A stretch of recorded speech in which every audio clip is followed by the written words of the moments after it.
Hello, my name is John from Car Inspections Dublin. This is a small little video diary of what I've done for the last few days. So here goes. One of my customers rang me up and said he was looking for a car for 10,000 euros. So anyway, on the phone, he told me what he was looking at, and fortunately, I was able to put him off that car because that particular car was a scam. Now, I think I've got another video on some of the scams that are around. So, anyway, his first choice was actually a scam. So, anyway, he said, well, look, I've got 10,000 euro to spend on a car and I've selected a couple of cars out. So, the first car we looked at was a Citroen Cactus 1.2. So we went out and had a look at this Citroen Cactus 1.2, and the car was 2016 and it was up for 11,500 euro, but the seller would take 10 for it. So we had a look at this car and it was a nice car. There wasn't really anything wrong with it. So I said, yeah, this car is okay for 10 grand if you want it. So just in conversation with the guy, I started talking to him, what do you need the car for? So he said, well, I've got a job as a salesman and I'm going to be sitting in the car all day long. Um, and I said, well, this car is a little bit on the small side for sitting in and driving all day long. So he said, yeah, I see what you mean. And so we then looked at another car, and that car was a Dacia and Stepway. So we had a look at that car. It was 2016. Again, it was a bit cheaper. It was 8,500 euro. So we had a look at that Dacia, and again, I approved that car. There was nothing wrong with that car. He said, but the car is too uncomfortable. I couldn't sit in this car for all day. So I said, right, okay, well, what you really need is a car to match your job then. So you really need a saloon car, something that can, and it needs to be diesel. So he said, yeah, that sounds like a good idea. So anyway, um, in the meantime, I'd found another Stepway because this was his choice.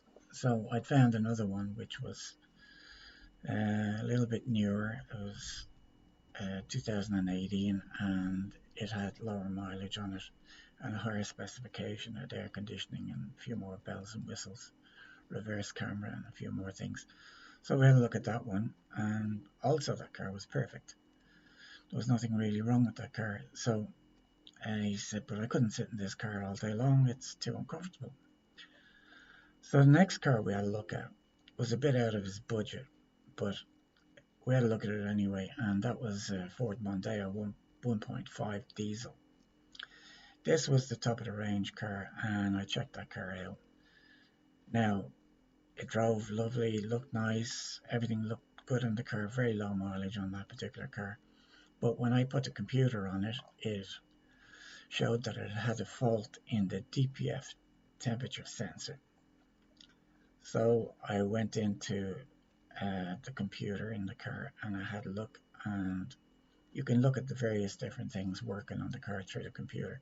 So I went into what's called live data, and this actually brought up the temperature of that particular temperature sensor, and it was stuck.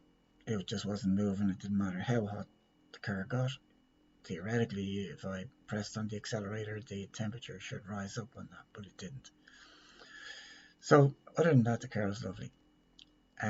So that was it. I left it with the customer. I said the car is fine. The seller agreed to fix the fault, and the price of the car was dropped down to 11,500. Unfortunately, my customer only had 10,000, so that sale didn't go through. So at the moment, he's still searching for a 10,000 euro car that's going to be comfortable enough for him to drive all day. So that's a bit of what went on last week, and there are other inspections that have been going on, but I think that's enough for this particular video. So the lessons that my customer learned was watch out for scams, and you have to trust in the computer. Now, just say for example, he had bought that car and the deal was €11,500 cash, take it away, which was really good value, but there would have been no warranty on it.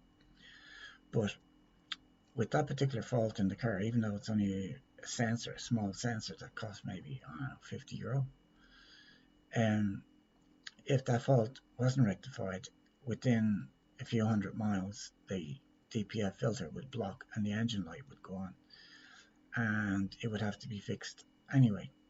So by having the computer on it, I was able to tell that there was a fault that was going to give more problems. So it's only a simple fault, but it could have been easily remedied. But you know, you don't want to buy a car and take it down the road and break down, which would inevitably have happened with this particular car in the future, in the near future, I might add. Not months down the road, but a matter of days, weeks. So that's it for this. I hope you find it useful.